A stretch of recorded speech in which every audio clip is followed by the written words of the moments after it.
Gloire à Jésus. Oui, Seigneur, ton nom est une réalité. Il fait repousser les démons.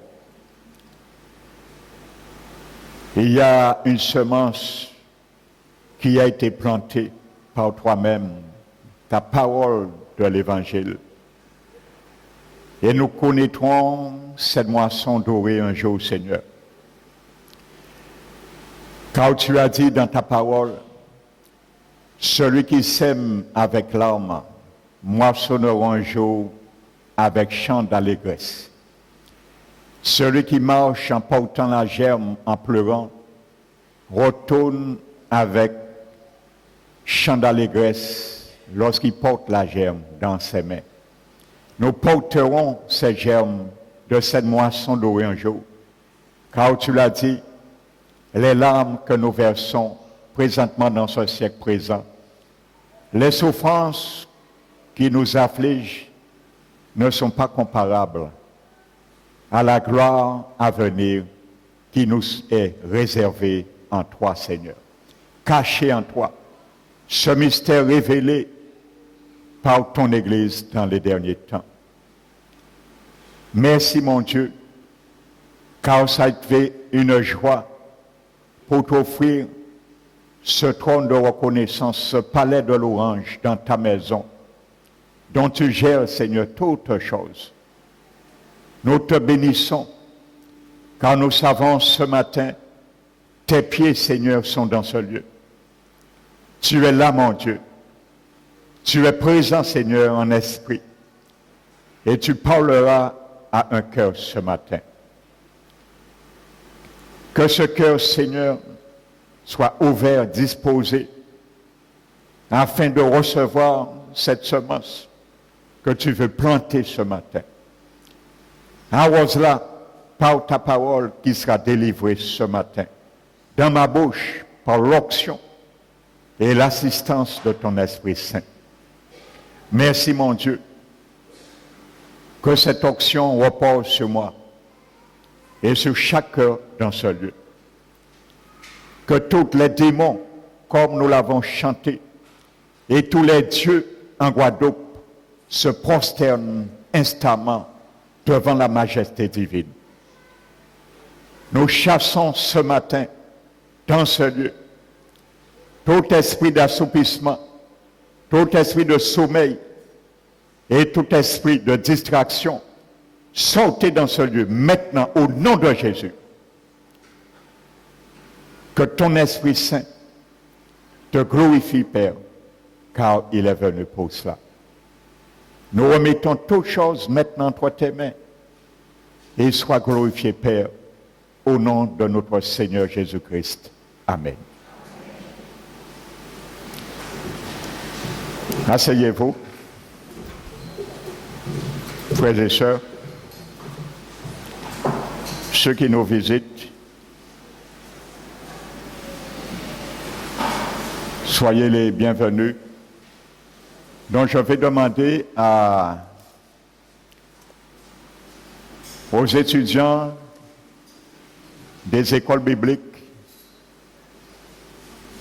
d'aller retrouver les moniteurs et les monitrices.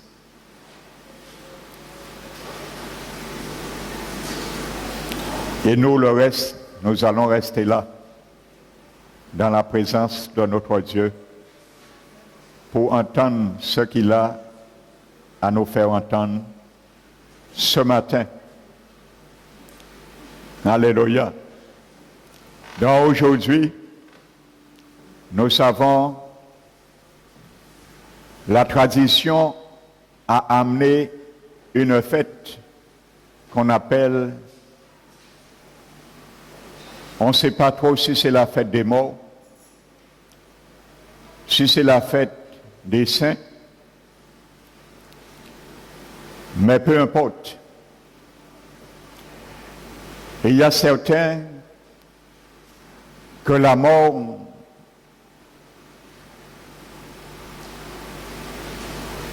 les fait trembler d'entendre ce mot. Et il y a d'autres que ce mot n'a aucun effet, car selon eux, selon elle, cette personne, après la mort, et il n'y a plus rien. Alors comme, selon ce raisonnement, ils disent en eux-mêmes, et ils font comme Paul, l'apôtre Paul l'a dit un jour, si Jésus n'est pas ressuscité, nous sommes dans nos péchés et notre foi est vaine. S'il n'y a pas autre chose après la mort. Donc nous allons voir quand dit la parole de Dieu. Nous savons avec certitude au moins une chose.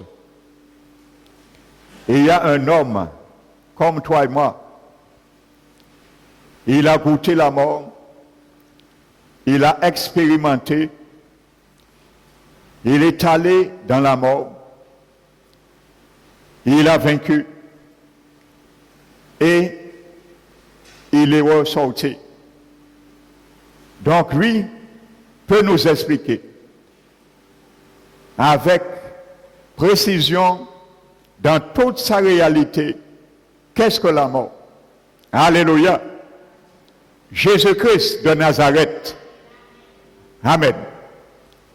Donc ce matin, dispose ton cœur pour bien comprendre ce message ce matin de la part de l'Éternel. Amen. Donc nous allons voir ce matin quand dit les Saintes Écritures. Amen. Prenons pour commencer la parole de Dieu dans le livre de 1 Corinthiens et le chapitre 15. 1 Corinthiens chapitre 15.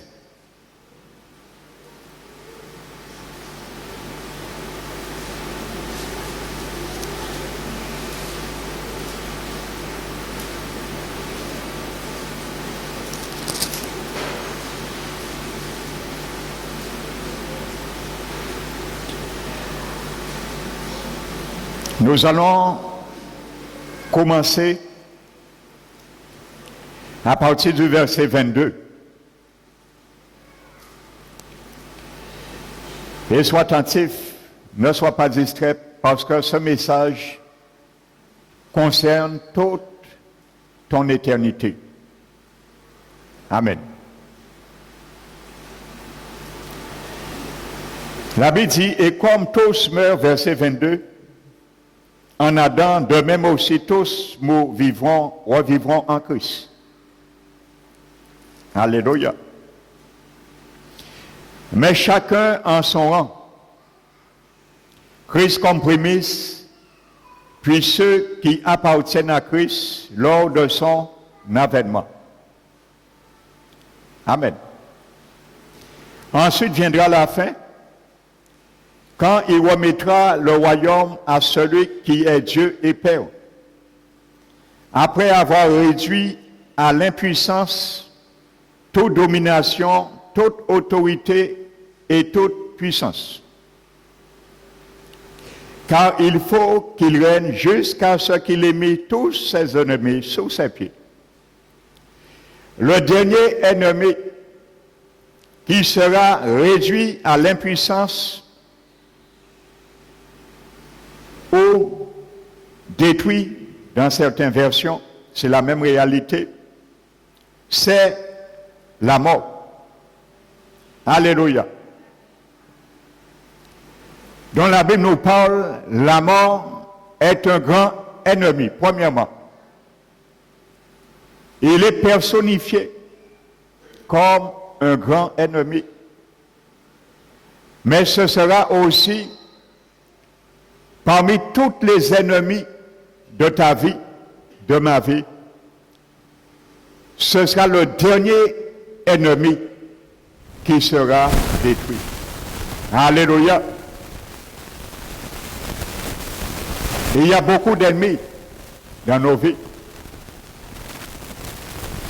Le grand ennemi de notre âme, c'est le diable et ses démons.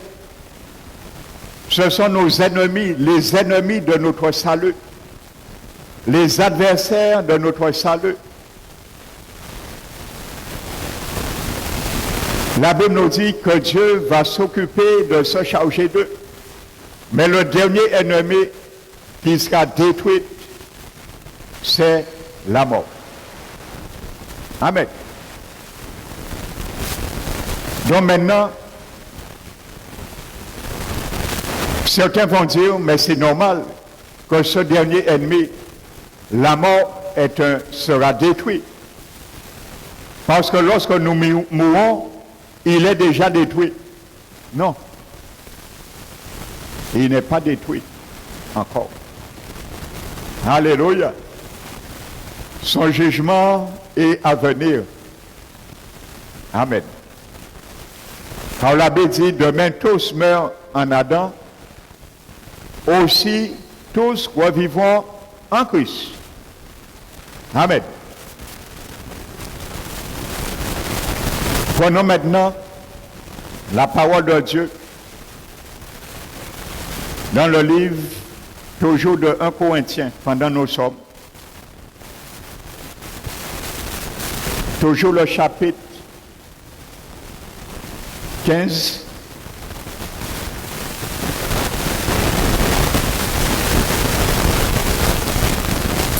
Amen. Toujours le chapitre 15.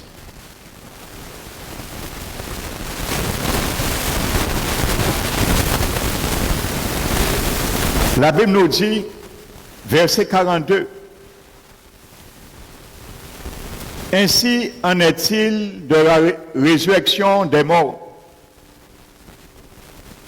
Alléluia. Donc tu vois, la mort ne peut être détruite instamment. Alléluia. Avant que la mort soit détruite, il faut que la mort connaisse ce qu'on appelle la résurrection avant d'être détruite. Amen. Nous avons vu, c'est le dernier ennemi qui sera détruit. Toujours dans ce chapitre, verset 42, la Bible nous dit, « Ainsi en est-il de la résurrection des morts. » Amen. Le corps est semé corruptible, il ressuscite incorruptible. Il est semé méprisable, il ressuscite glorieux, il est semé infirme, il ressuscite plein de force.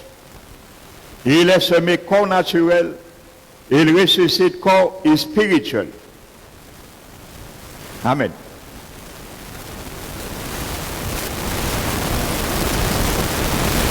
Et la Bible nous dit, verset 53, car il faut que ce corps corruptible revête l'incorruptibilité et que ce corps mortel revête l'immortalité. Amen. Lorsque ce corps corruptible aura revêtu l'incorruptibilité et que ce corps mortel aura revêtu l'immortalité, alors s'accomplira la parole qui est écrite. La mort a été engloutie dans la victoire. C'est là que la mort sera détruite pour l'éternité. Alléluia. Et il y a un jugement à venir sur la mort. Amen. La mort a été englouti dans la victoire. Car c'est un ennemi, il sera vaincu. Et la Bible nous dit, ô mort, où est ta victoire? Ô mort, où est ton aiguillon? Parce que l'aiguillon de la mort, c'est le péché. Et la puissance du péché, c'est la loi. Alléluia. Donc mon frère, ma soeur, comprends ce matin, la résurrection est le corollaire de la mort. C'est la résurrection qui va ramener un jour en définitive le jugement de la mort et sa destruction. Amen.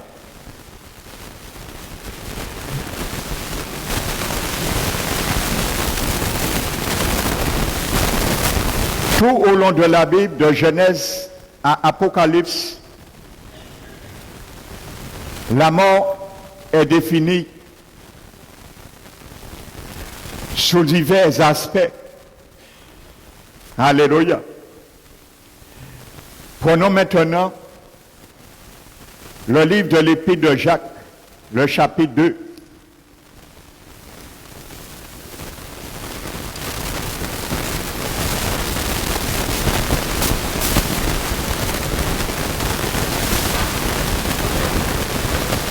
Chapitre 2. Maintenant, tu me diras, mais qu'est-ce que la mort? La mort, c'est un ennemi.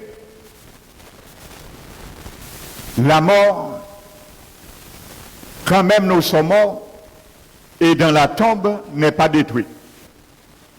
Il y a, semblerait-il, une certaine contradiction. Non. Alléluia. Est-ce que lorsque quelqu'un meurt, il est enterré, enseveli, la mort est détruite? Non. Parce qu'il y a d'autres hommes, d'autres femmes qui vivent et qui meurent. Donc il n'est pas encore détruit. Alléluia. Maintenant, toi qui te poses la question, toi qui ne savais pas dans ta vie, tu as entendu en long et en large certaines personnes se plaindre de leur état, de leur vie, de leur situation, qui vit des fardeaux dans leur couple, dans leur mariage, dans l'éducation de leurs enfants, dans leur profession, dans leur santé. Ils n'arrivent pas à coller les deux bouts, comme on dit, et ils optent bien souvent pour le suicide. Et c'est des choses qui arrivent malheureusement. En disant que en qui fini corps moins et vie en moins et tout le butin qui est fini. Nous allons voir quand dit la Bible. Alléluia. Malheureusement, si ces personnes savaient la gravité de ce qu'ils font, ils n'auraient jamais opté pour cela. Alléluia.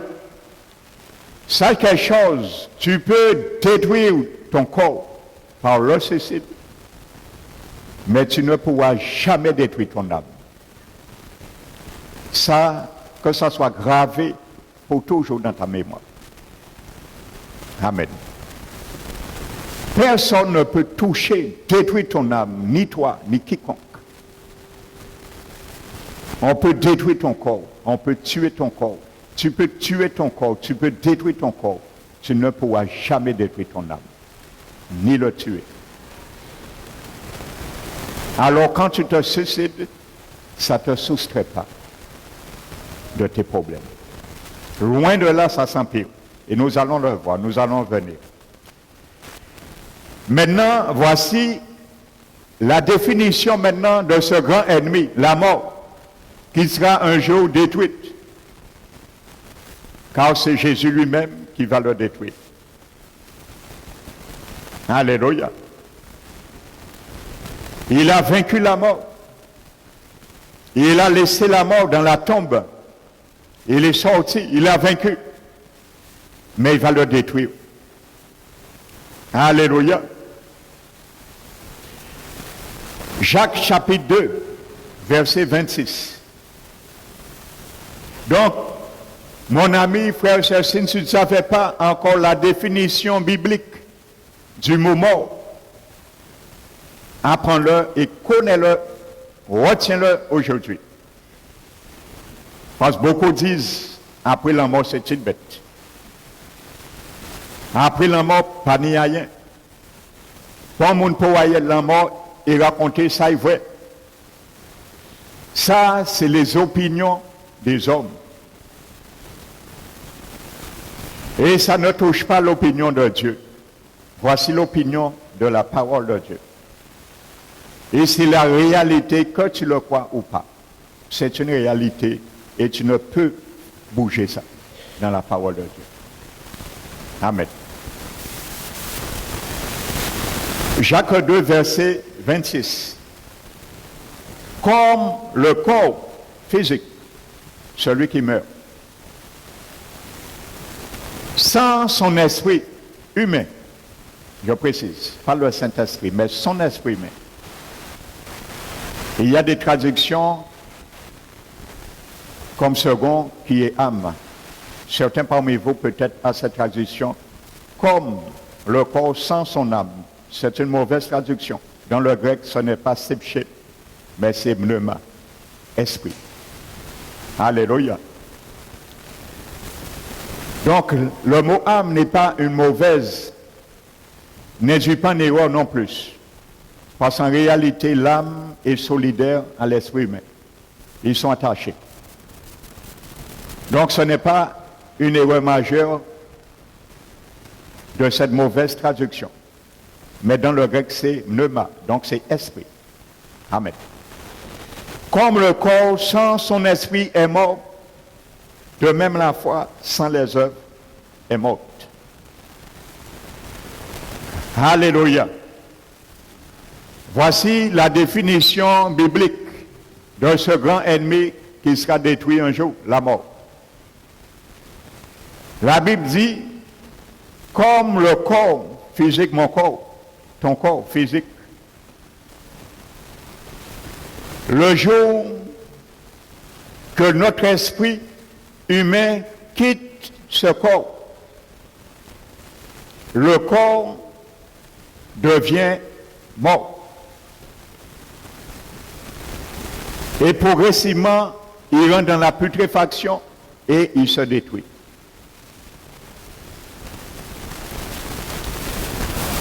Il se désagrège progressivement, les cellules meurent, se décomposent. Et c'est pour cela que la Bible définit la mort comme une destruction. Amen.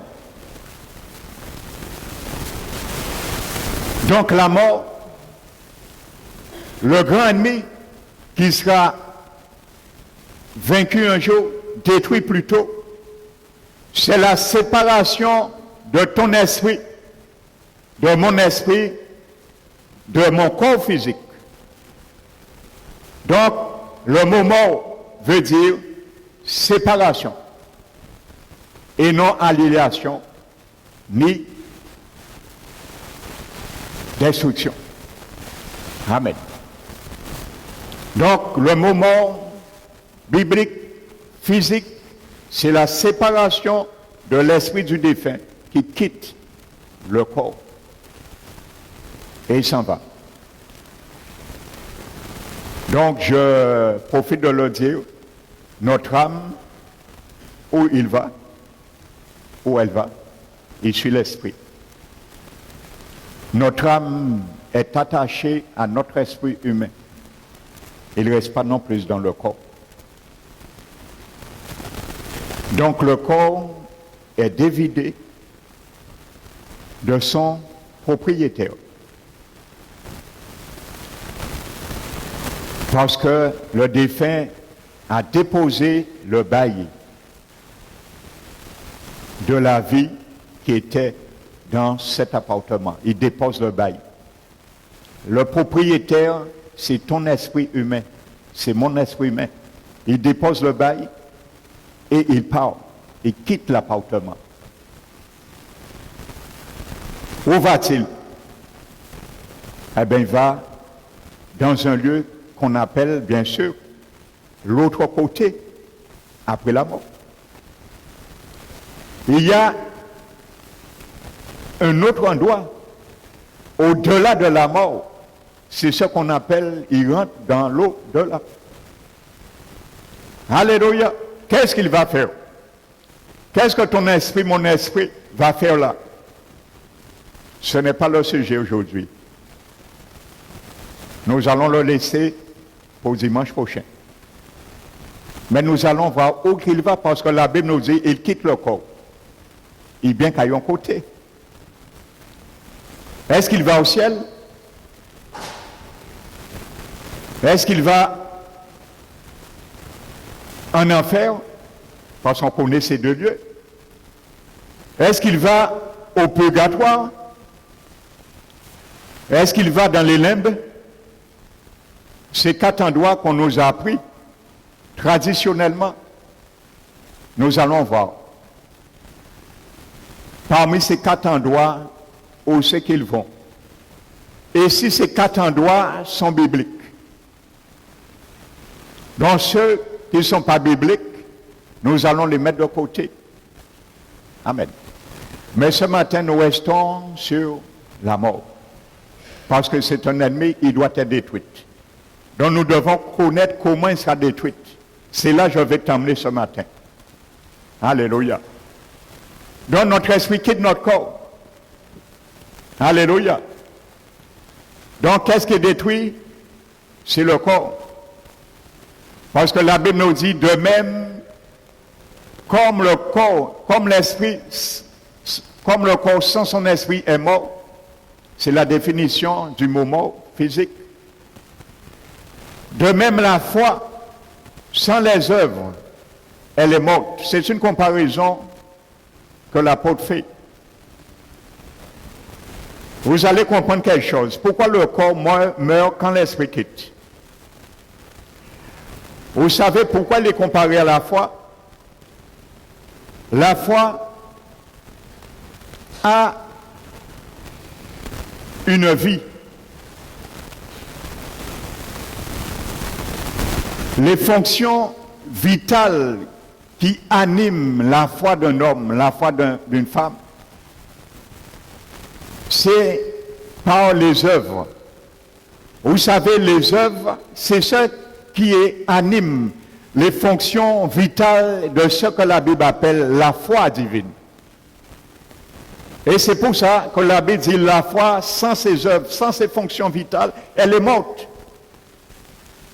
Ça veut dire celui qui dit j'ai ma foi en Dieu, il ne fait pas ce que dit la Bible pour démontrer, prouver la foi, elle est morte. Parce qu'il n'y a aucune vie dans la foi, aucune fonction vitale qui donne vie à cette foi. Donc la foi est vivante, elle doit être vivante dans nos vies également. Donc c'est pour cela l'apôtre Jacques a fait cette comparaison. Maintenant, qu'est-ce qui amène les fonctions vitales du corps physique? C'est l'esprit humain qui amène cette fonction vitale.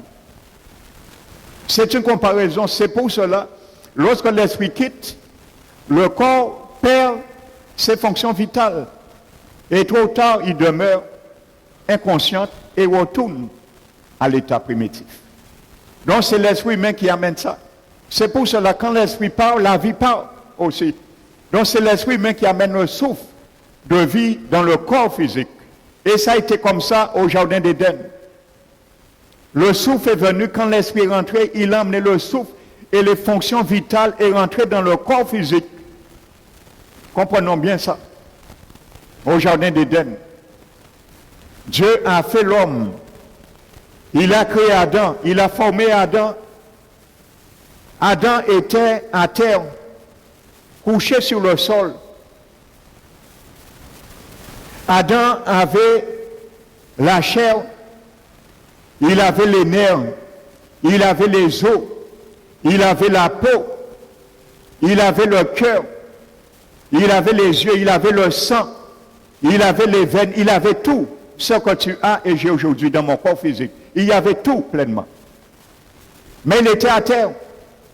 Il attendait une respiration artificielle pour prendre vie.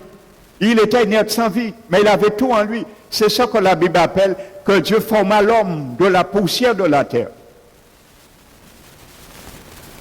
Ensuite, Dieu va amener les fonctions vitales dans ce corps qui est mort. en faisant rentrer son esprit humain en même temps. Le souffle et l'esprit est ressorti de Dieu et il est rentré. Et l'esprit humain a pris la forme comme du vent dans le corps d'Adam. Il a pris la même forme, épousé la même forme. Il est rentré comme du vent, comme on gonfle un ballon. Et il a pris la même forme, la même silhouette qu'Adam. Et il est resté dans cette apparence. Et c'est pour cela ton esprit, la Bible décrit la vraie personne, il a une tête, 2 bras, 2 mains, 2 pieds, 2 yeux, 2 oreilles, ainsi de suite. Mais c'est la vraie personne. Il est rentré dans un appartement terrestre pour vivre. Et à ce moment, Adam s'est levé. Parce que les fonctions vitales du corps est rentré en jeu. Le sang a commencé à circuler, le cœur s'est mis à battre, les poumons ont commencé à fonctionner, ses yeux se sont ouverts et il a dit, je suis une personne. Il est devenu une âme vivante. Je suis une personne. Je peux communiquer avec le monde physique, avec mon corps, et je peux communiquer avec le monde spirituel, avec Dieu, avec mon esprit. Donc son âme est devenue souveraine. Il faisait la transaction entre son esprit et son corps, et c'est ça qui se passe jusqu'à aujourd'hui. Amen. Donc quand l'esprit maintenant quitte le corps retombe, et l'esprit repart avec le souffle aussi. Il part avec les fonctions vitales, et le corps redevient comme il était avant. Le sang arrête de circuler, le cœur s'arrête, les poumons s'arrêtent, les yeux se ferment, et progressivement il devient glacé. Parce qu'il n'y a plus de vie, le sang ne circule. L'esprit humain est parti avec tout ça. Alléluia. Donc voici cette réalité. Sans son esprit, le corps est mort. Donc je t'ai décrit ce qui s'est passé à l'origine et ce qui se passe à l'inverse lorsque quelqu'un meurt. C'est la même réalité. Nous redevenons comme à l'état. C'est ce que Dieu a dit. Lorsque tu mourras, tu es poussière, tu retournes à la poussière. Salomon a dit dans Ecclésiaste 12, lorsque quelqu'un meurt, son corps retourne à la poussière où il a été pris et son esprit retourne à Dieu où il a été pris. La poussière a fait l'homme et l'esprit de l'homme est sorti de Dieu. Comme l'esprit part, il ne meurt pas, il retourne à Dieu. Et le corps qui meurt retourne à la poussière. Matériel, immatériel. Amen. Donc voici la définition du mouvement physique. Amen. Donc c'est séparation, mais non alliation. Amen. Est-ce que l'esprit dort lorsqu'il va dans un autre lieu? Nous allons voir ça. Aujourd'hui, nous touchons la mort. Qu'est-ce que la mort? Tu dois bien comprendre qu'est-ce que la mort. Alléluia. Parce que trop de gens banalisent la mort. Comme ça, demain, tu pourras être apte à expliquer quelqu'un qui banalise la mort. Qu'est-ce que la mort? Puis commencer à trembler. L'œuvre est manqué surtout quelques jours. Puis commencer à trembler devant l'Éternel. Pour qu'il se prépare, cette personne se prépare à rencontrer son Seigneur. Avant que ses 2 yeux se ferment sur le monde terrien, parce qu'après c'est fini. Alléluia. Quand les 2 yeux physiques de ce corps physique se ferment sur ce monde terrien, c'est fini. Il est jugé. C'est fini. On ne peut plus revenir en arrière. À moins que Dieu fasse un miracle. Et ça arrive, par sa grâce. Avant qu'il soit enterré, de le ressusciter. Pour bailler une dernière chance. Ça arrive. Et c'est des choses qui arrivent aujourd'hui. Ce n'était pas dans le passé, ça arrive aujourd'hui. Il y a des morts qui sont déjà revenus à la vie. Amen. Mais ça, c'est à la convenance et à la volonté de Dieu. Donc, cette mort, nous voyons là, dans Jacques 2, la mort est une condition ou un état. Amen. C'est un état ou une condition. Là, c'est la mort physique. Amen.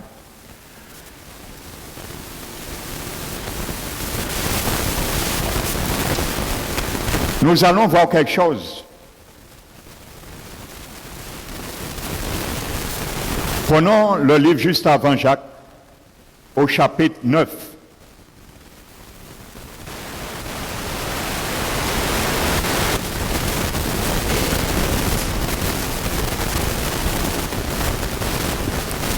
Verset 27.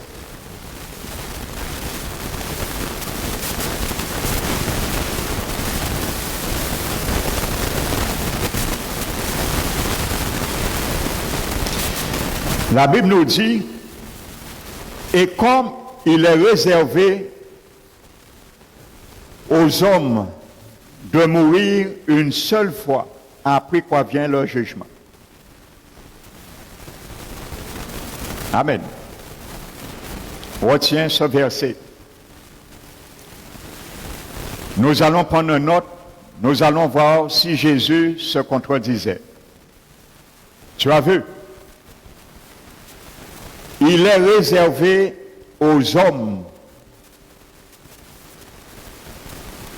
de mourir physiquement une seule fois. Après quoi vient le jugement. Donc tu comprends déjà, tu ne peux pas mourir physiquement une deuxième fois. Amen. Donc, que ça commence à éveiller ta conscience. Nous avons vu dans 1 Corinthiens 15, Paul dit, de même tous meurent en Adam, aussi tous revivront en Christ.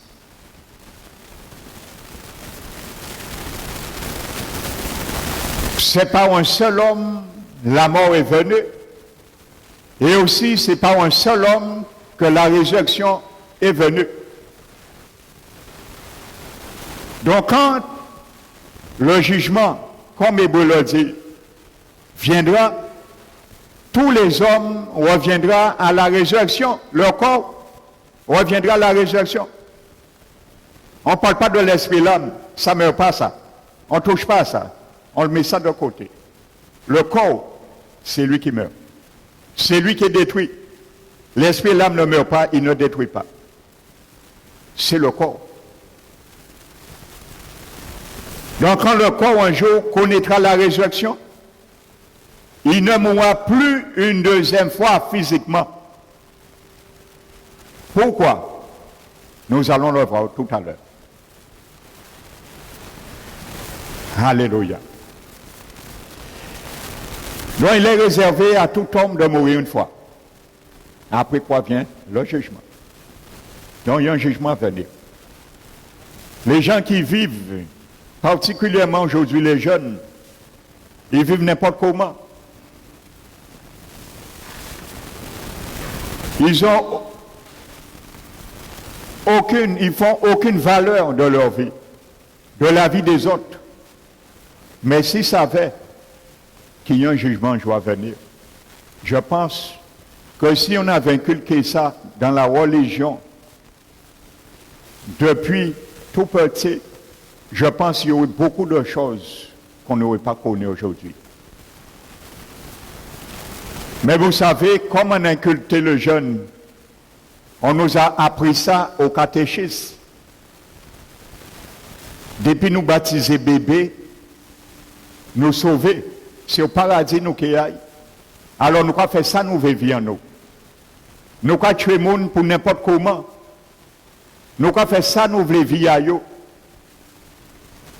Nous ne savons pas la valeur d'une vie. Eh bien, s'ils savaient qu'il y a un jugement à venir, et tout le monde pas qu'à au paradis, ils ont échangé fusil d'épaule. Mais malheureusement, nous avons menti.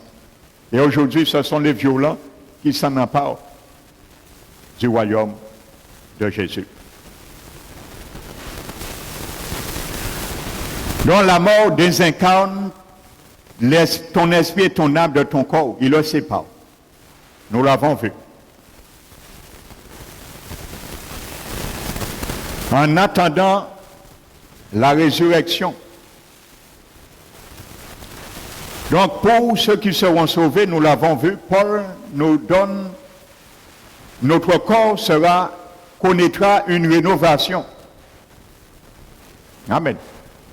Une rénovation. Mais pour les damnés, il n'y aura pas de rénovation. Pour les chrétiens, les sauvés, oui. Nous l'avons vu tout à l'heure là, dans 1 Corinthiens 12. Maintenant, regardons ce que dit notre Seigneur Jésus-Christ. Est-ce qu'il contredit Hébreux 9, 27? Pendant l'évangile de Jean.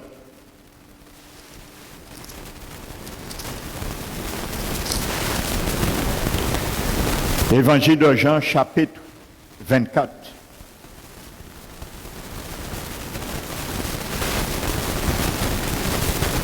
Jésus qui parle maintenant. L'évangile de Jean, chapitre 5. Le verset 24.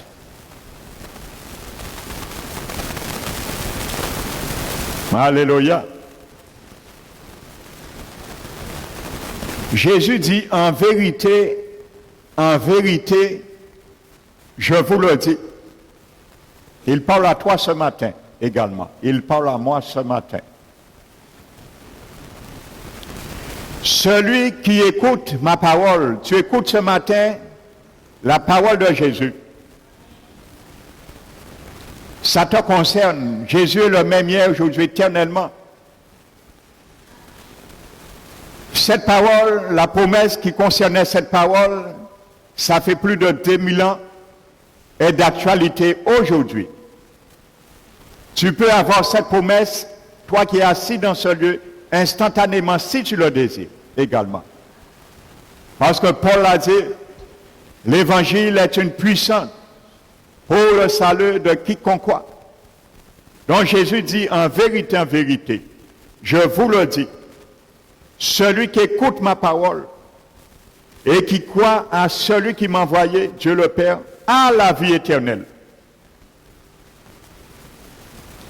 Il ne vient point en jugement, parce que nous avons vu Hébreux 9, 27, il y a un jugement à venir. Donc tu peux, dès aujourd'hui, être soustrait de ce jugement dont parle l'Hébreu.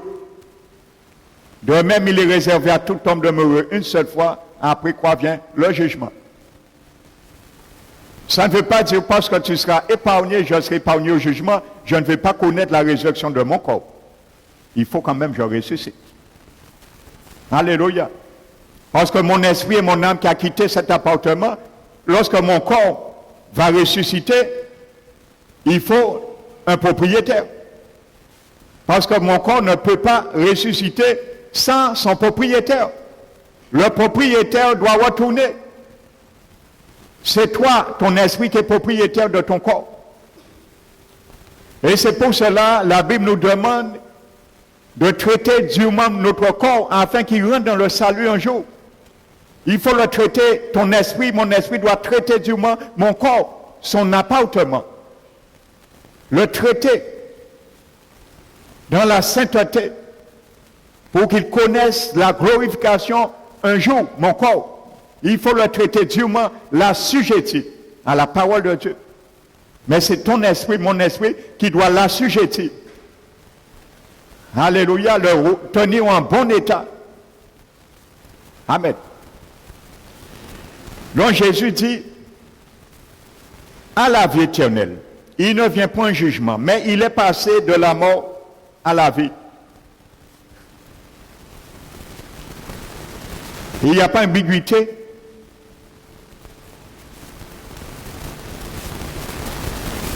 Nous avons vu Jacques 2, 26.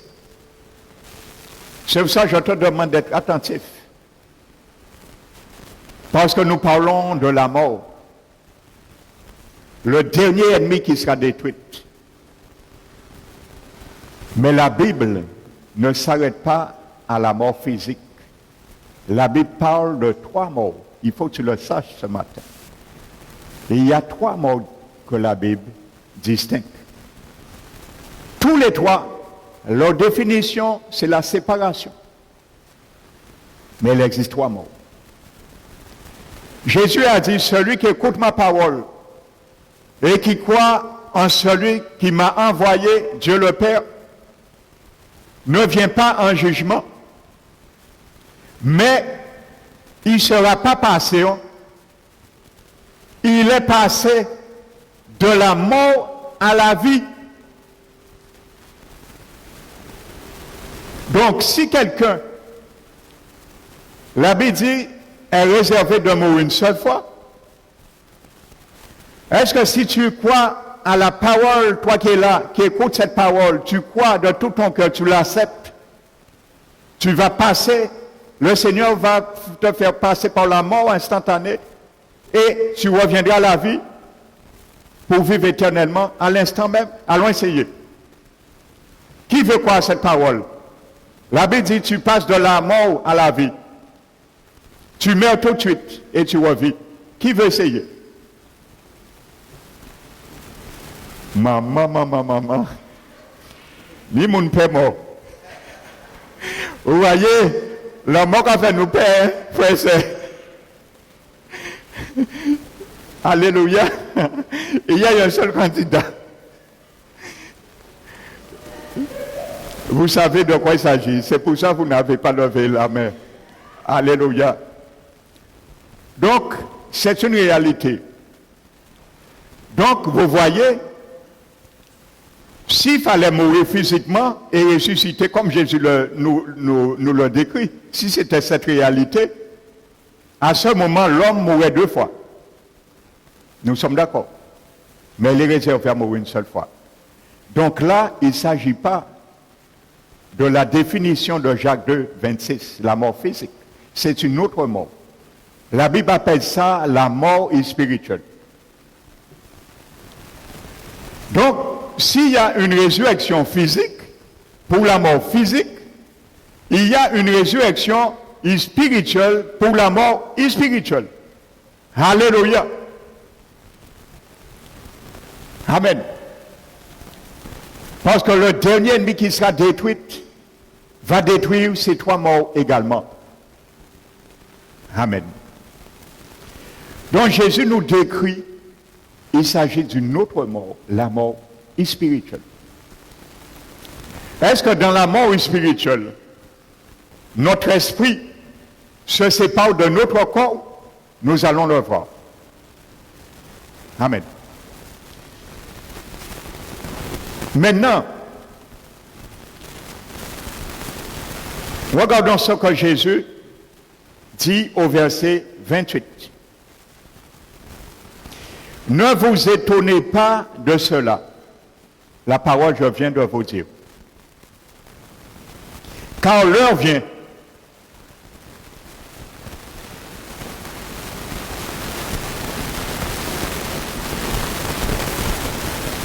Car l'heure vient où tous ceux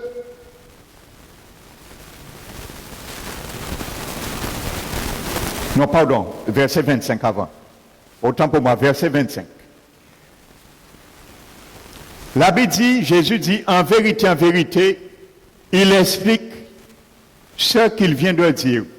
Qu'est-ce que passer de la vie, de la mort à la vie éternelle? Jésus l'explique. En vérité, verset 25, en vérité, je vous le dis, l'heure vient. Et elle est déjà venue. Pendant que Jésus parle, l'heure qui vient est déjà venue, présentement. Pour tous ceux qui écoutent et entendent sa parole. Où les morts entendront la voix du Fils de Dieu. Et ceux qui l'auront entendu vivront. Alléluia. Quand tu es mort physique, tu n'entends pas de voix. Alléluia. Mais quand tu es mort spirituel, tu entends des voix. Alléluia. Jésus dit, l'heure vient, et elle est déjà venue, où les morts entendront la voix du Fils de Dieu, et ceux qui l'auront entendu vivront. Amen. Maintenant, cette mort s'agit de la mort spirituelle. Nous allons prendre 2 versets tout à l'heure, mais je te l'explique. J'anticipe déjà.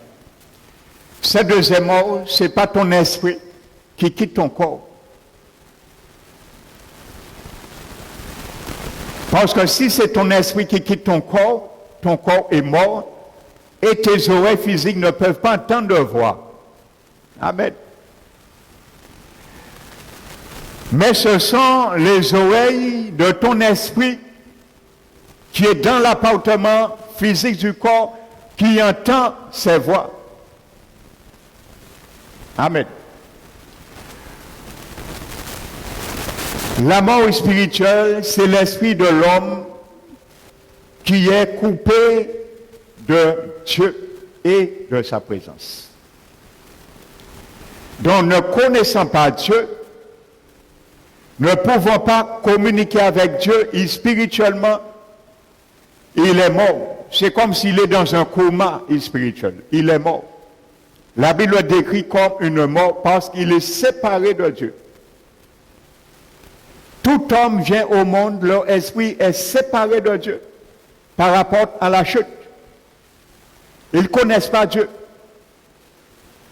Même si religieusement, on les fait comprendre, apprendre qui est Dieu, ils vont connaître Dieu, avoir une connaissance cognitive de Dieu, qui est Dieu.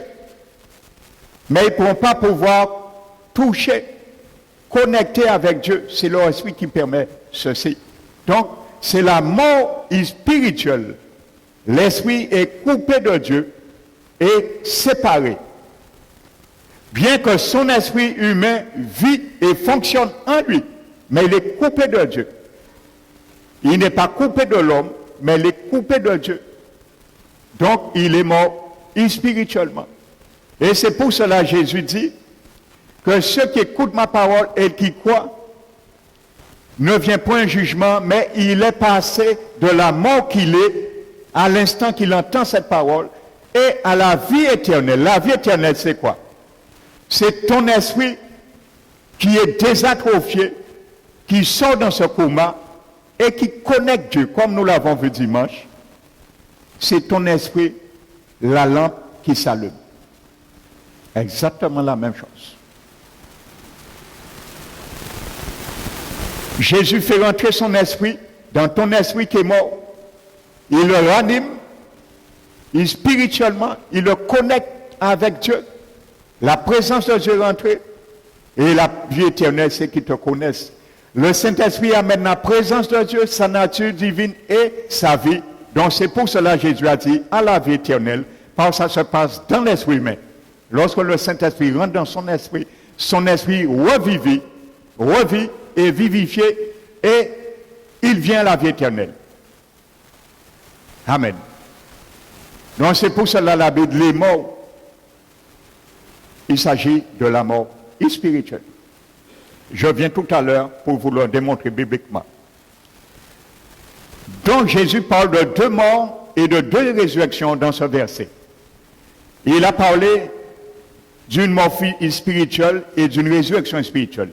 Maintenant, Jésus, pour ne pas médire ce qu'il dit, pour bien comprendre, il ne s'agit pas de la mort physique. Jésus prend le verset 28 maintenant, pour parler de la mort physique et de la résurrection physique. Et il dit, ne vous étonnez pas de cela, car l'heure vient où tous ceux qui sont dans les sépulcres, ceux qui sont déjà morts et ceux qui seront morts. Ça, c'est la mort physique, nous avons vu dans Jacques 2, 26. Tous ceux qui sont morts, qui sont dans les sépulcres, entendront sa voix et en sortiront. Alléluia. Ceux qui ont fait le bien résulteront pour la vie, mais ceux qui ont fait le mal résulteront pour le jugement. Là, Jésus parle de certaines personnes, pas tous, qui vont entendre sa voix. Parce que l'évangile est prêché. Certains entendent. Ils disent non. Donc, d'autres n'entendent pas. Mais Jésus parle au verset 28 et il dit, maintenant, tous ceux qui sont dans les sépulcres, sans exception, Tous ceux qui sont morts physiquement sortiront dans les sépulcres un jour. Donc tu vois, il faut que le corps revienne un jour à la résurrection. Et il faut que ton esprit aussi revienne un jour à la résurrection. Alléluia. Parce qu'un homme meurt une seule fois spirituellement, mais 2 fois spirituellement, il peut mourir. Alléluia.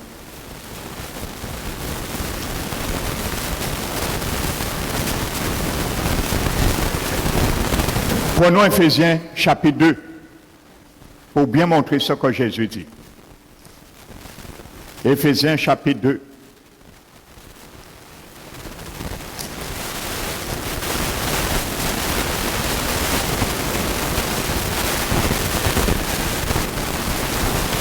La Bible parle aux chrétiens, ceux qui ont obéi à Jean 5, verset 24.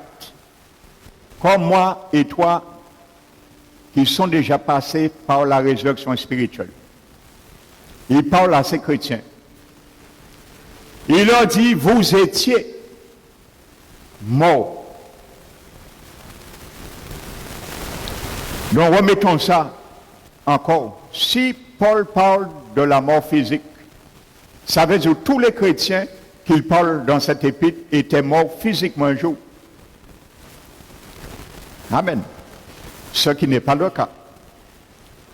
Par vos offenses et vos péchés, dans lesquels vous marchez selon les traits de ce monde. Verset 5. Nous qui étions morts par nos offenses, nous a rendus vivants avec Christ. Il nous a ressuscités ensemble. Est-ce que ces chrétiens étaient morts physiquement? Ils ont déjà connu la résurrection que Jésus a parlé dans Jean chapitre 28, verset 28, chapitre 5, non? Ils attendent la résurrection de leur corps physique. Mais Jésus dit, vous étiez morts, vous êtes passés par la résurrection avec Christ. Donc leur esprit était mort. Amen. Et leur esprit a connu une résurrection spirituelle avec Christ.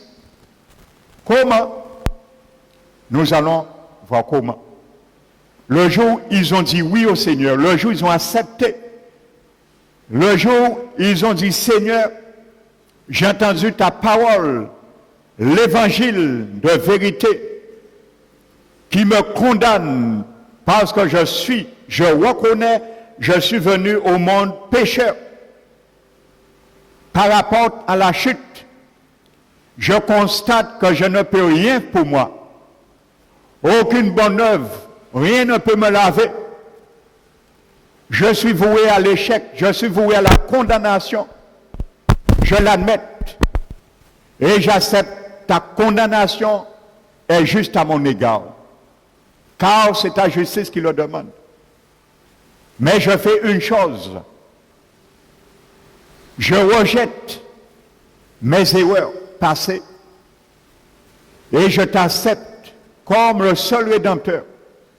Car c'est toi seul qui peux me pardonner et me soustraire de la condamnation à venir. C'est ça que Jésus entend. Celui qui écoute ma parole et qui croit. Ce n'est pas celui qui a entendu et qui vient à l'église tous les dimanches. Ce n'est pas celui qui va dans toutes les conférences. Ce n'est pas celui qui va à la messe tous les dimanches. Ce n'est pas celui qui marche avec une Bible. C'est celui qui a écouté l'évangile. Il a été convaincu qu'il est pécheur. Il est voué à la condamnation. Il ne peut rien faire pour lui. Même s'il payait toutes ses fortunes pour qu'on puisse faire la plus belle messe. Mais malheureusement, aucun pasteur, aucun prêtre ne peut faire office de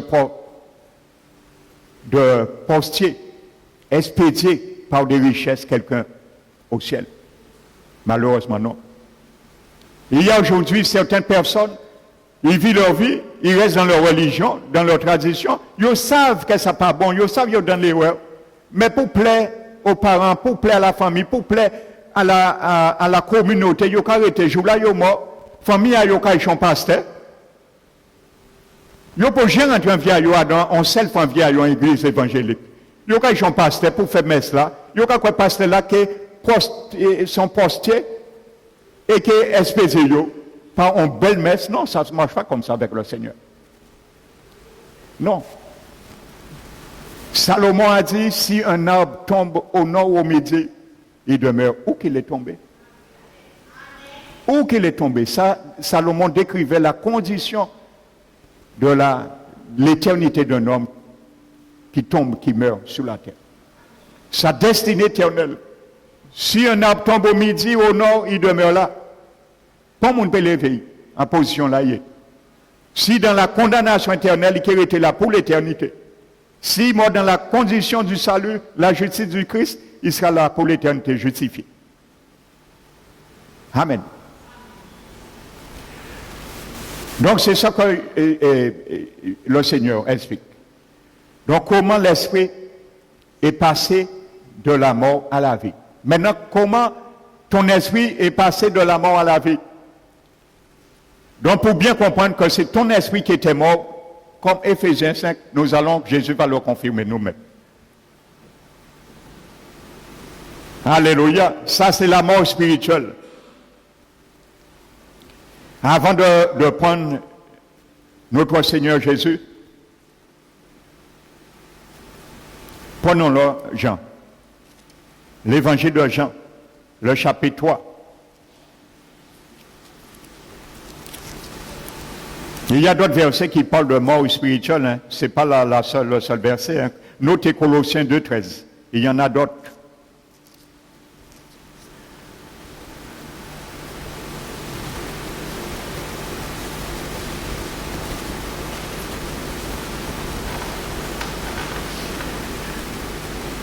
Jean 3, chapitre 3, verset 5. Jésus qui parle.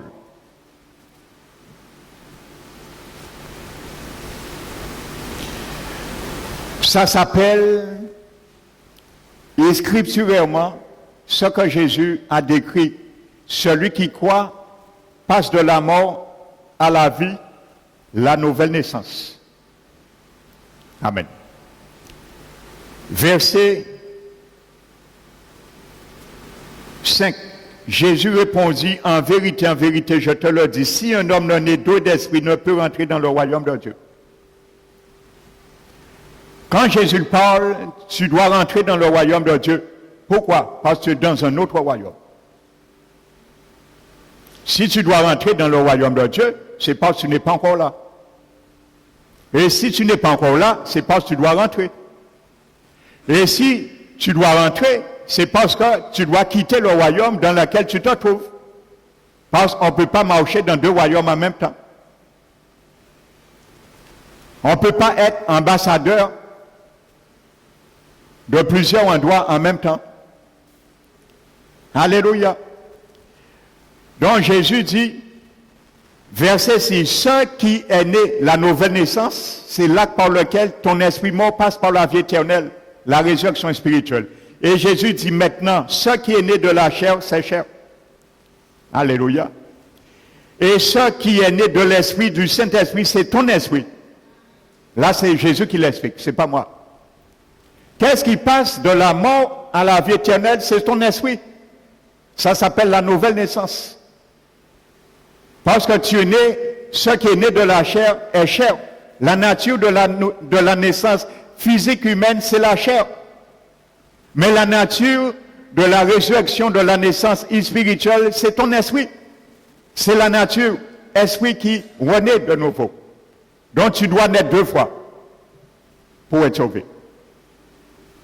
Tu nais une première fois en chair et os. Ça c'est pour vivre humainement.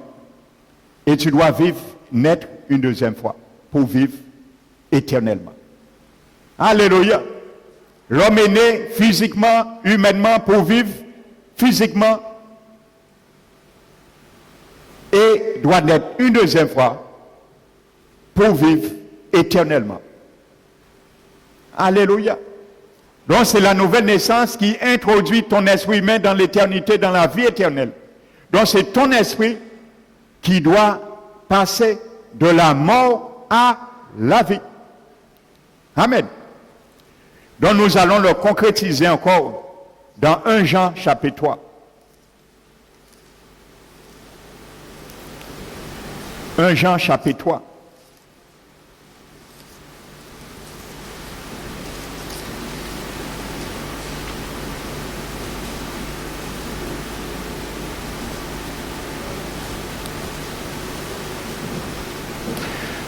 Un Jean le chapitre 3.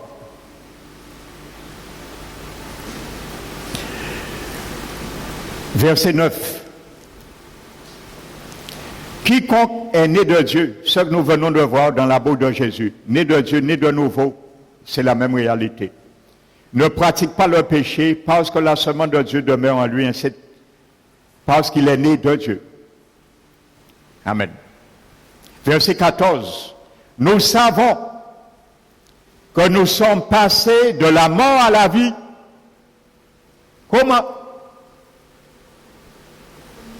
Nous savons que nous sommes passés de la mort à la vie. Ce n'est pas la mort physique.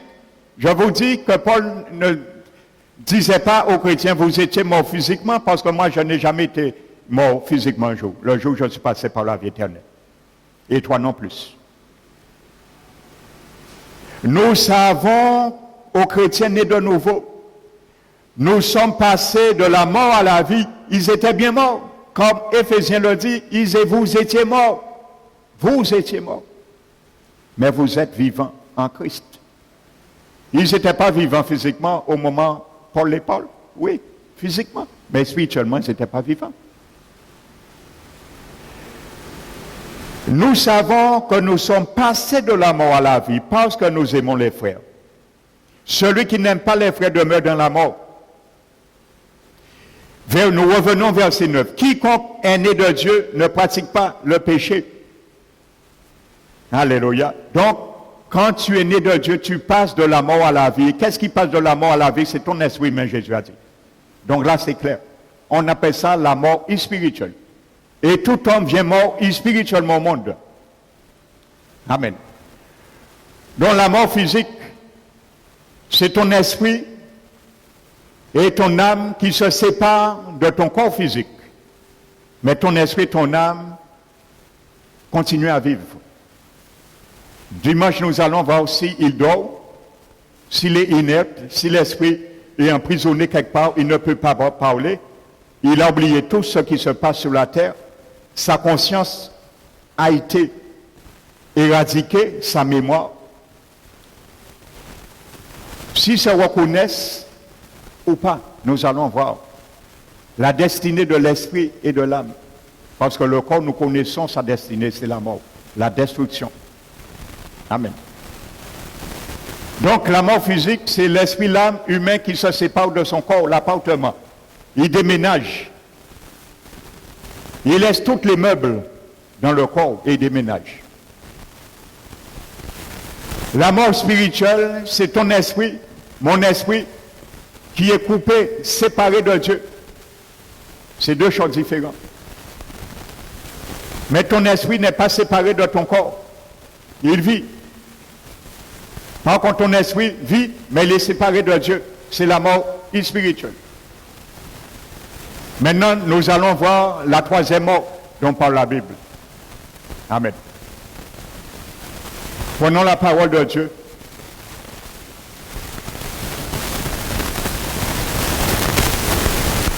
Je vous donne un autre verset, Romains 8.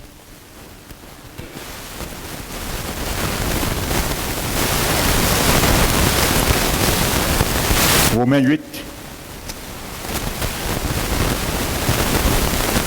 Verset 10. Pour parler que c'est ton esprit qui est ressuscité, qu'il était mort vis-à-vis, il était séparé de Dieu. Romains 8, verset 10. Et si Christ est en vous, les chrétiens, et c'est une réalité, Christ vit en vous par l'Esprit de Dieu qui vit dans notre esprit. Si Christ est en vous, le corps, ton corps physique, quand Christ rentre en toi par l'Esprit de Dieu, quand il a dit, vous êtes passé de la mort à la vie, il vit il te donne ton esprit la vie éternelle, ton corps, la Bible dit, il est vrai, demeure dans son état de mort, il connaîtra la mort. Ça veut dire que parce que l'Esprit de Dieu vient notre esprit, notre corps ne va pas connaître la mort, oui, à part ceux qui verront l'avènement du Seigneur, l'enlèvement. Le corps est vrai, est mort, il demeure dans son état de mort, il mourra un jour. À cause du péché, mais l'esprit est vivifié à cause de la justice. Mais ton esprit, là, c'est l'esprit de l'homme, ce n'est pas l'esprit de Dieu. Il y a certaines versions qui ont mis un E majuscule. Non, c'est l'esprit humain. C'est un parallélisme que Paul fait entre le corps et l'esprit humain. Alléluia. L'esprit de Dieu a toujours vécu. Alors, ce n'est pas l'esprit de Dieu. Il s'agit là, l'esprit de Dieu a toujours vécu. Amen. Il n'a ni commencement ni fin. Donc, ton esprit humain est régénéré, il vit. Quand Christ rentre en toi, quand l'Esprit de Dieu rentre dans ton esprit, ton corps demeure toujours dans l'état mortel, mais ton esprit vit, il est vivifié. Donc c'est là la nouvelle naissance et la vie spirituelle, la résurrection spirituelle se fait dans ton esprit. Il y a d'autres versets, mais prenons maintenant Apocalypse, le chapitre 20. C'est pour que tu puisses comprendre aujourd'hui qu'est-ce que la mort. Et il n'y en a pas un. Peut-être tu es étonné d'entendre qu'il y a 3 morts, à part de la mort physique. Oui, c'est une réalité. Il faut que tu le saches aujourd'hui. Alléluia. Apocalypse, chapitre 6. Verset.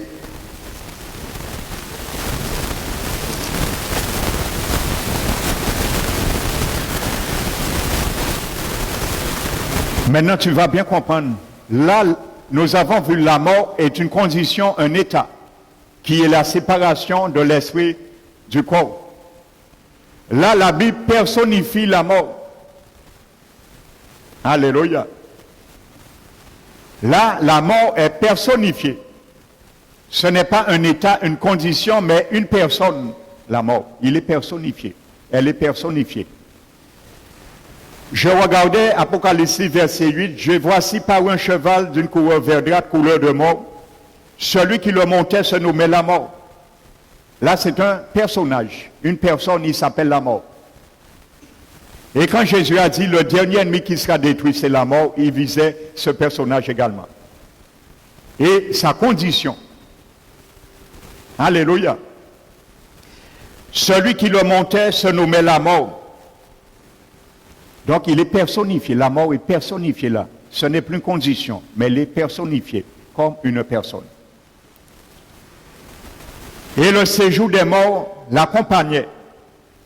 Dont le pouvoir, le feu, je mets à côté, le séjour des morts l'accompagnait.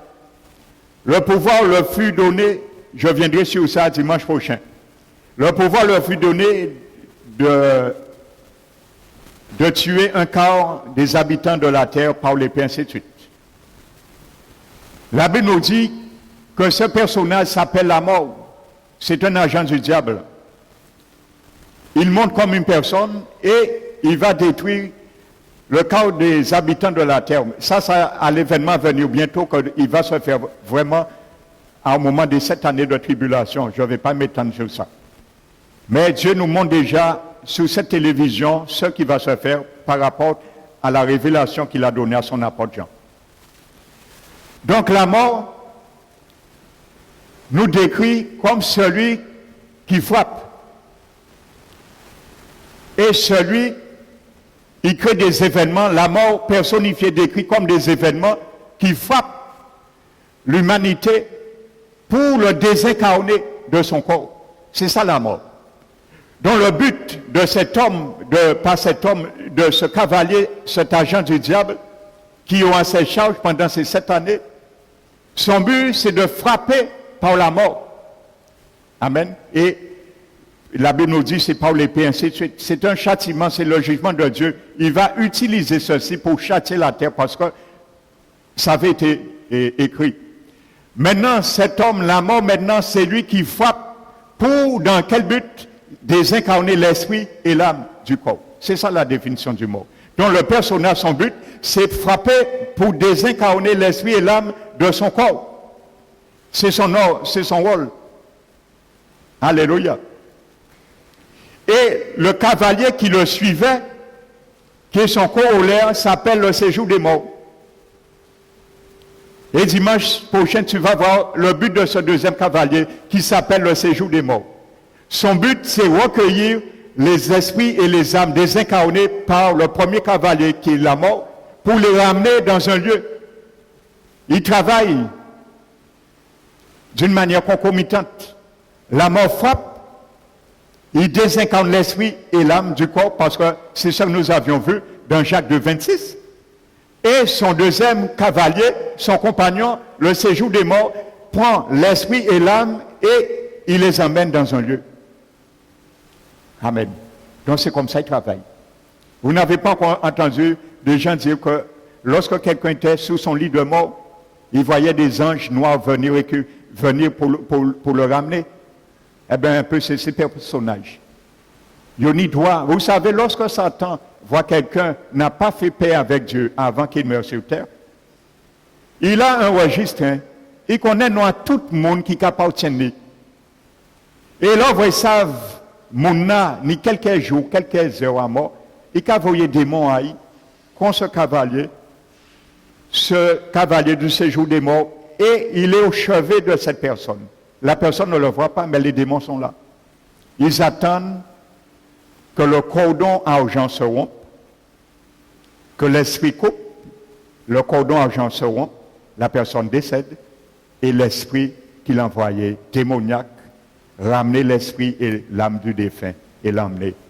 Nous allons voir où dimanche prochain. L'objectif de ce cavalier, le séjour des morts. Lui récupère l'esprit et l'âme des défunts. La mort, lui, il frappe, il désincarne l'esprit et l'âme, et le séjour des morts, lui, il récupère l'esprit et l'âme qui est désincarné par la mort. Il faut bien comprendre ça. Et la mort, là, est personnifiée. Mais n'oubliez pas, Jésus a dit, le dernier ennemi qui sera détruit aussi, ce cavalier aussi sera détruit. Nous allons le voir. Maintenant, pour conclure, prenons Apocalypse 1.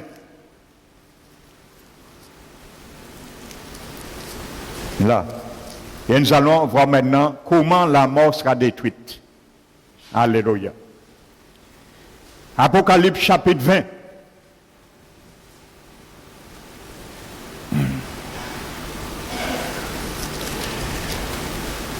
Le verset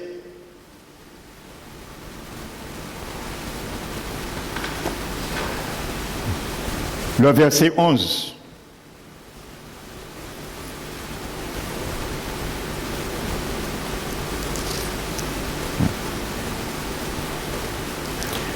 Le verset 11.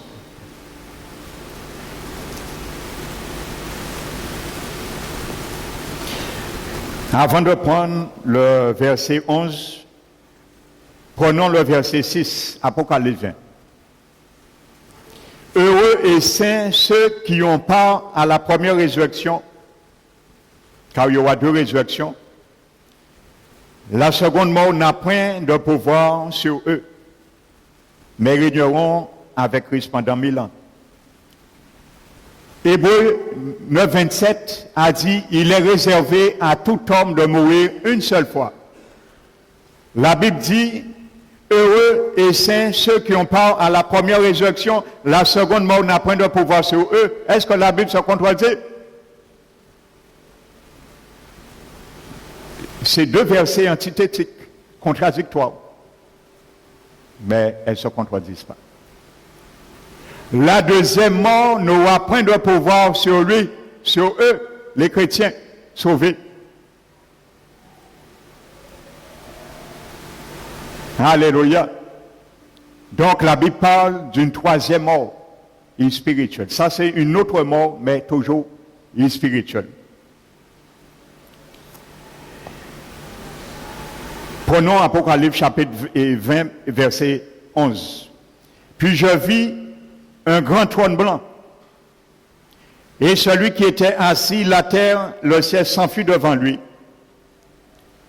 Verset 12. Et je vis les morts, les grands et les petits, qui se tenaient devant le trône. La mer rendit les morts, je saute, vous allez tout lire, qui était en elle la mort et le séjour de mort rendit les morts, qui étaient chacun fut jugé selon ses œuvres. Verset 14. Puis la mort et le séjour des morts furent jetés dans les temps de feu. C'est la seconde mort, les temps de feu. Quiconque ne fut plus trouvé inscrit dans le livre de vie fut jeté dans les temps de feu. Alléluia.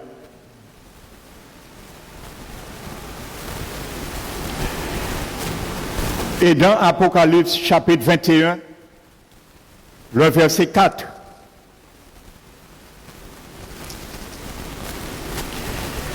la Bible dit, il essuiera toute larme de leurs yeux et la mort ne sera plus. Amen.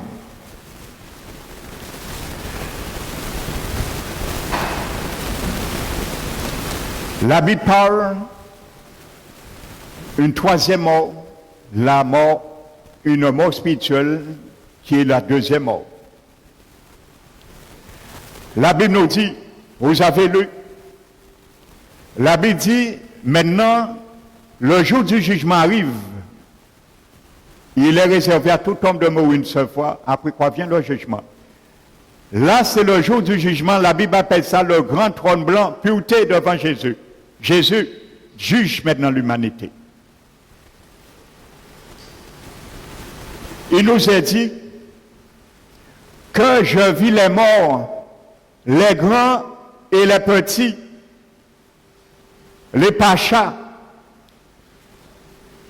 ceux qui ont vécu leur vie dans l'excellence,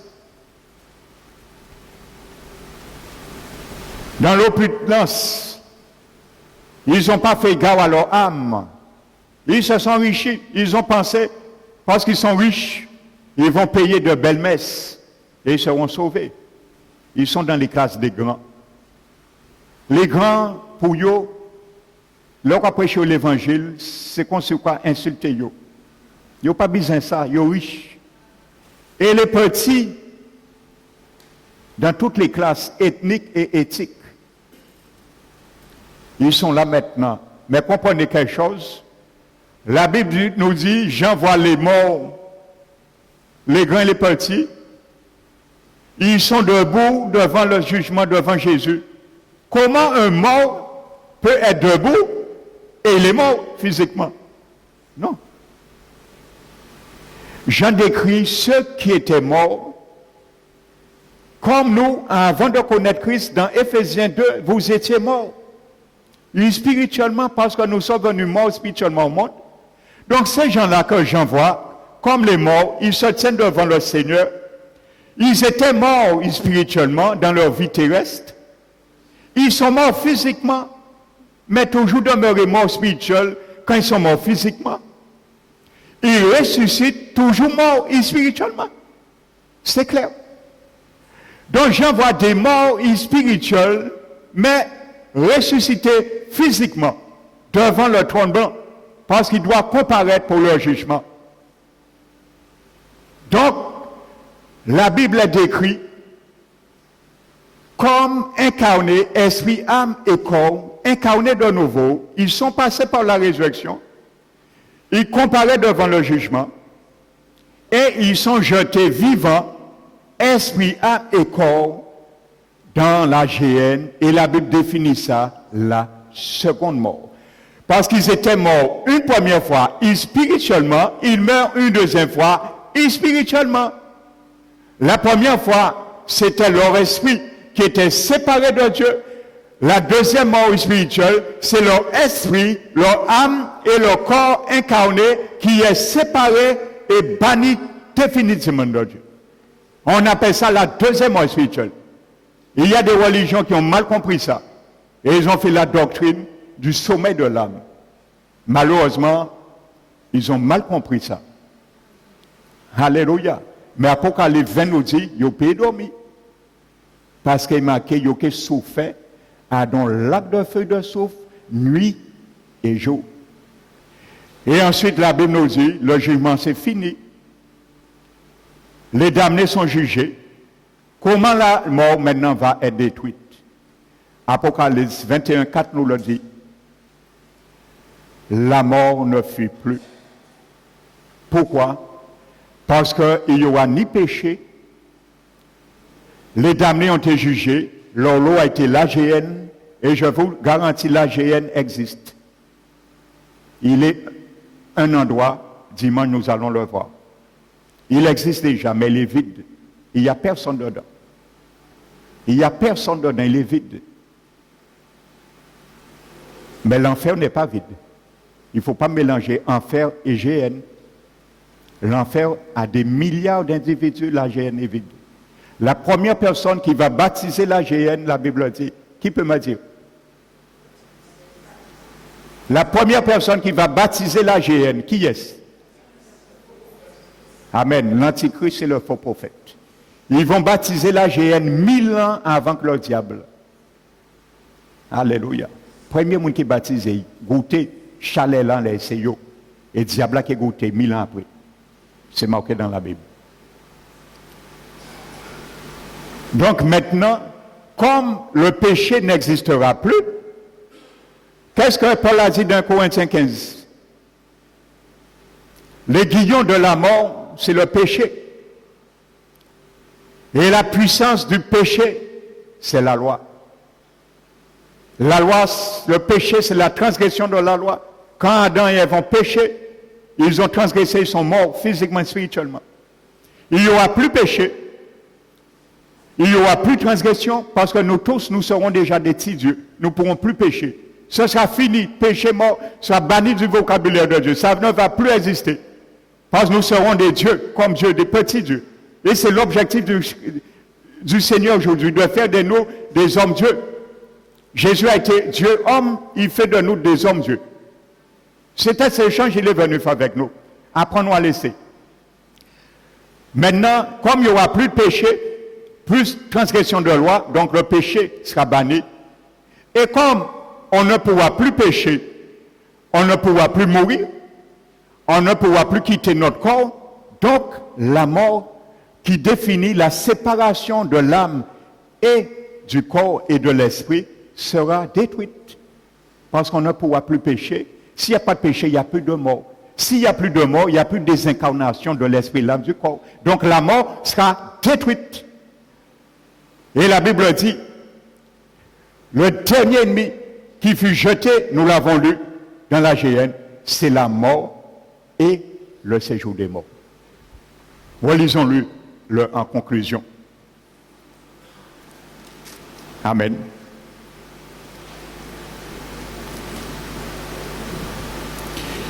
Puis la mort et le séjour des morts furent jetés dans les temps de feu.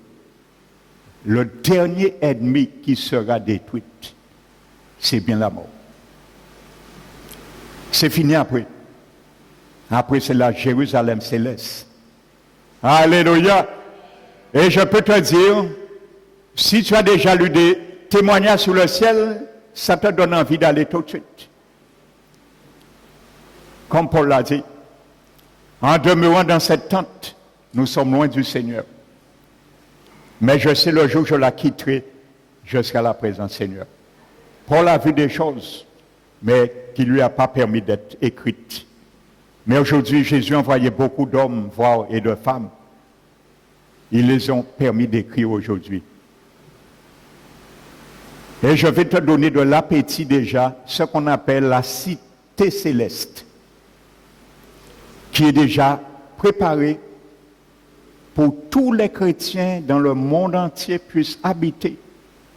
Cette cité descendra surnaturellement sur la terre, après que la terre sera jugée par le feu, comme nous l'avons vu. Les damnés seront dans la géhenne. Et il descendra cette cité. La Bible nous dit, cette cité, Jésus qui l'a construite, à 1200 kilomètres de hauteur. Je ne sais pas si ça te dit quelque chose. Dis un architecte d'essayer de construire une telle tour. 1200 kilomètres, ce n'est pas 1200 mètres, 1200 kilomètres haut. La cité céleste qui est déjà là. Lorsque Jésus va juger la terre et le ciel va se retirer comme un rouleau. Il y aura un nouvel ciel et une nouvelle terre. À ce moment, la cité descendra. Dieu le Père sera avec nous. Il va accompagner cette cité et vivre avec nous. Il mesure 1200 km de long et 1200 km de large, un cube. Alléluia. La circonférence d'une telle cité, calculez-le, les mesures en araméen sont dans la Bible. Il fait 9 fois la superficie de la France. Les mesures que je vous ai données font 9 fois la superficie de la France. Pas une ville de la France, la superficie de la France, 9 fois. Une ville, voici ce que je mets déjà l'appétit d'être sauvé. Une ville, à force, oui, les autres choses. Frère, c'est ça. Alléluia. Donc maintenant, tu as entendu la parole. Tu sais maintenant, il y a une mort physique qui existe. Tu sais, il y a 2 morts spirituelles qui existent. Maintenant, tu vis physiquement, tu mourras un jour physiquement. Tu es mort spirituellement, tu n'es pas obligé de mourir spirituellement. Tu peux aujourd'hui avoir la résurrection spirituelle dans ton esprit et la vie éternelle dans ton esprit. À toi de décider. Si aujourd'hui le Seigneur t'a fait grâce d'entendre ça, maintenant, je vais te poser la même parole que Jésus dans Jean chapitre 5 verset 24. Si quelqu'un écoute ma parole, tu as écouté la parole, et si tu crois dans ton cœur que Dieu le Père a envoyé Jésus, tu ne viendras plus en jugement. Ce que tu viens de lire dans Apocalypse 20, 21, ce sera ton jugement à venir si tu refuses. Alléluia. Parce qu'il y a un cahier qui est ouvert sur ta vie. Et c'est noté. Je n'ai pas tout lu. La Bible dit, des livres ouverts devant chaque ceux qui sont ressuscités, morts spirituellement, vivants physiquement. Pas ressuscités morts spirituellement, ressuscités morts physiquement, mais restant morts, demeurant spirituellement, devant le jugement. Et ce qui faisait la différence, ce n'est pas que ce qu'ils ont fait ou pas fait, c'est leur nom ne fut plus inscrit dans le livre de vie. Amen. C'est la base du jugement de Jésus. Jésus te promet de passer instantanément, si tu dis oui ce matin, pour son salut. Jésus te promet, il a dit en vérité, je vous le dis. Vous savez, quand Jésus dit en vérité, c'est une façon à l'époque de parler.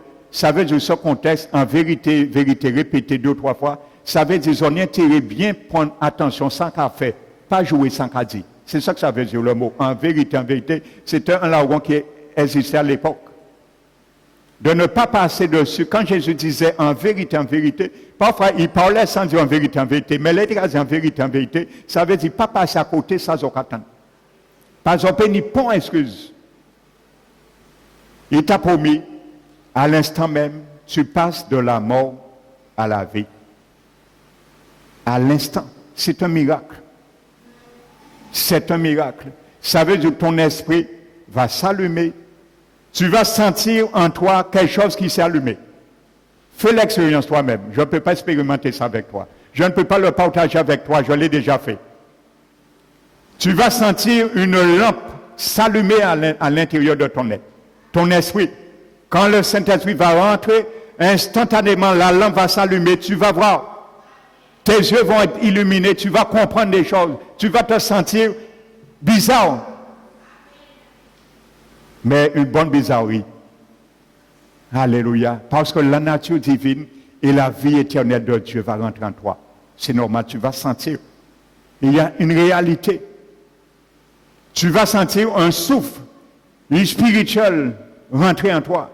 Voici cette réalité. Ce matin, Jésus t'offre.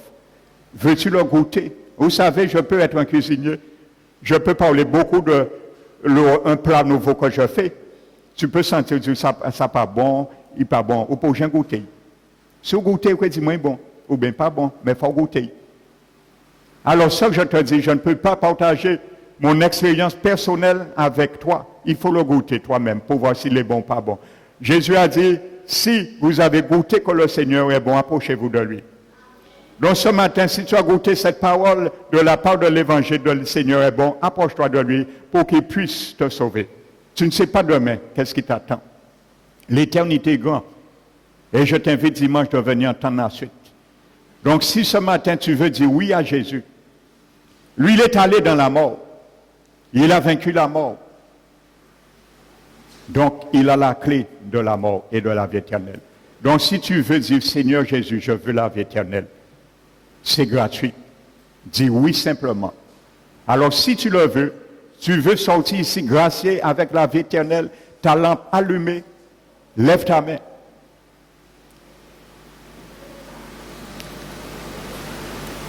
Alléluia. Si tu veux dire oui à Jésus pour la vie éternelle, lève ta main ce matin. C'est gratuit.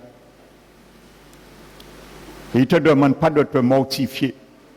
Il ne te demande pas de faire des pèlerinages pour être sauvé. Tu peux faire tous tes pèlerinages. Si tu ne l'as pas dit oui, tu seras condamné. Jésus ne connaît pas ce qu'on appelle pèlerinage. Le pèlerinage vient du diable. Jésus ne connaît pas ça. C'est un bouée de sauvetage que le diable a mis pour tromper l'humanité.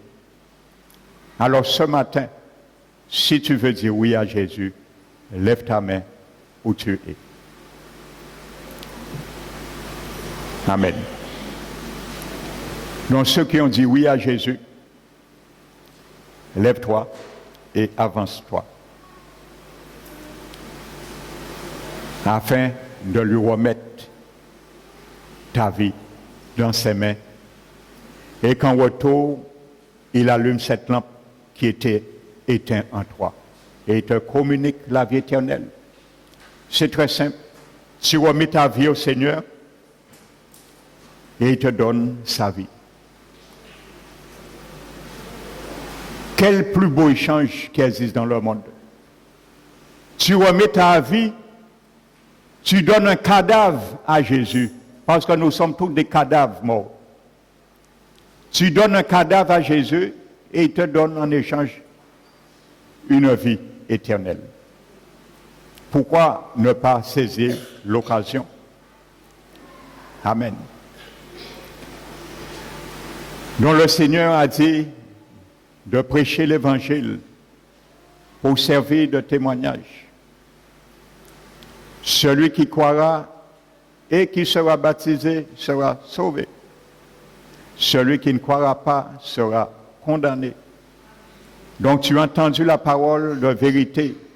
Ce n'est pas mes paroles, les paroles de Jésus. Si tu ne t'es pas manifesté, c'est parce que tu l'as rejeté.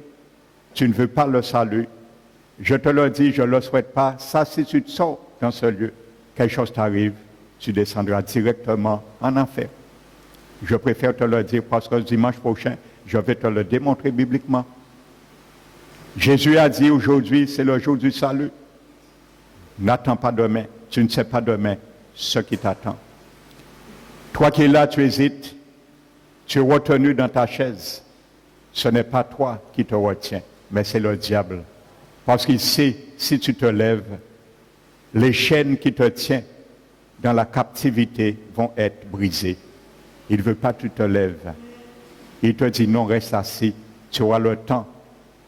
Mais le temps appartient à Dieu. Tu ne sais pas demain ce qui t'attend. Alors je ne vais pas insister. Jésus a dit de prêcher l'évangile. Il n'a pas dit d'insister. Il n'a pas dit d'obliger les gens. Parce que c'est gratuit. Alléluia. Donc, nous allons fermer nos yeux. Vous allez faire cette prière à haute voix, devant témoin, car Jésus a dit, celui qui va le renier devant les hommes, il va le renier devant le Père. Celui qui aura honte de lui pour sa parole, il aura honte devant le Père également. Et il a dit, si vous entendez ma parole, vous détournez vos oreilles pour ne pas obéir, vos prières est une abomination devant moi. Un bon entendeur, salut. Toi qui t'es avancé, ferme tes yeux et fais cette prière à haute voix avec moi. Tu vas remettre ta vie au Seigneur et il va te donner sa vie. La vie dans laquelle il a brisé et il a vaincu la mort. Répète cette prière à haute voix et c'est ton cœur que le Seigneur va écouter. Père éternel, je glorifie et je bénis ton Saint-Nom.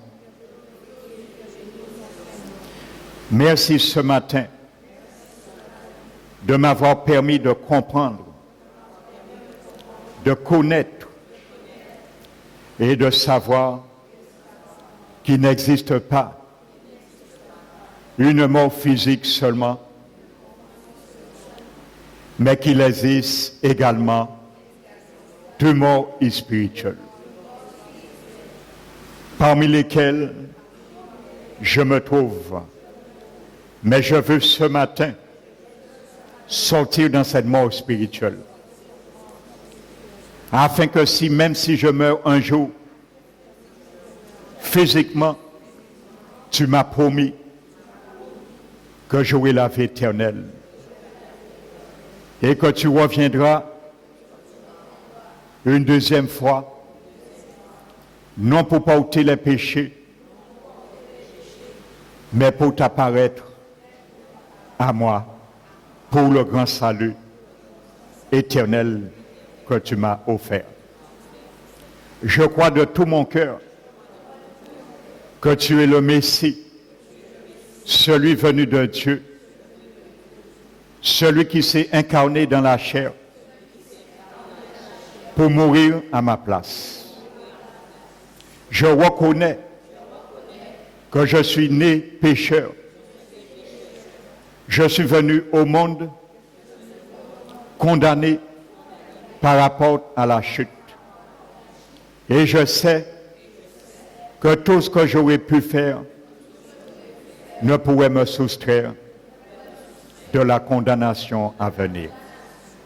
Maintenant, Seigneur, voulant que mon nom reste inscrit dans ton livre de vie, je t'accepte dans ma vie pour te demander pardon de tous mes péchés, conscients ou inconscients, car je crois que ton sang a la puissance et la capacité de me laver. Lave mon cœur, lave ma vie, lave mon être tout entier et justifie-moi devant le Père. Je veux faire la paix avec toi et avec ta justice.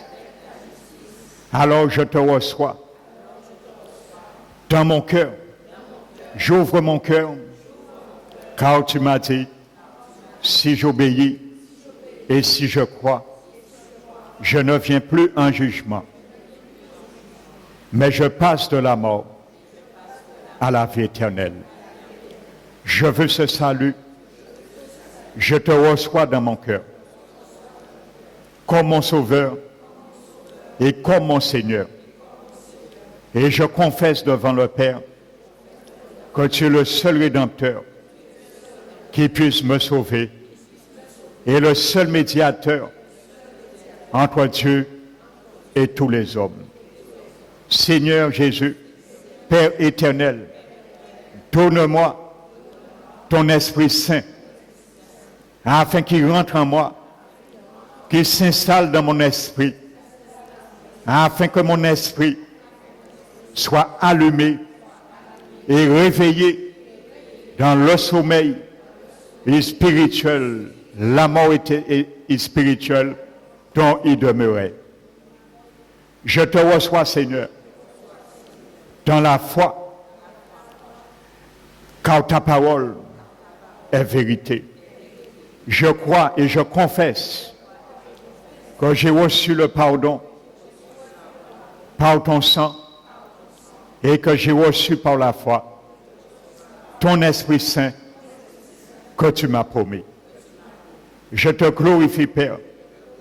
Je te donne la gloire et je te demande maintenant de m'aider à continuer, Seigneur, à venir déguster, me nourrir de ta parole et m'engager à la deuxième étape qui est le baptême par immersion d'eau.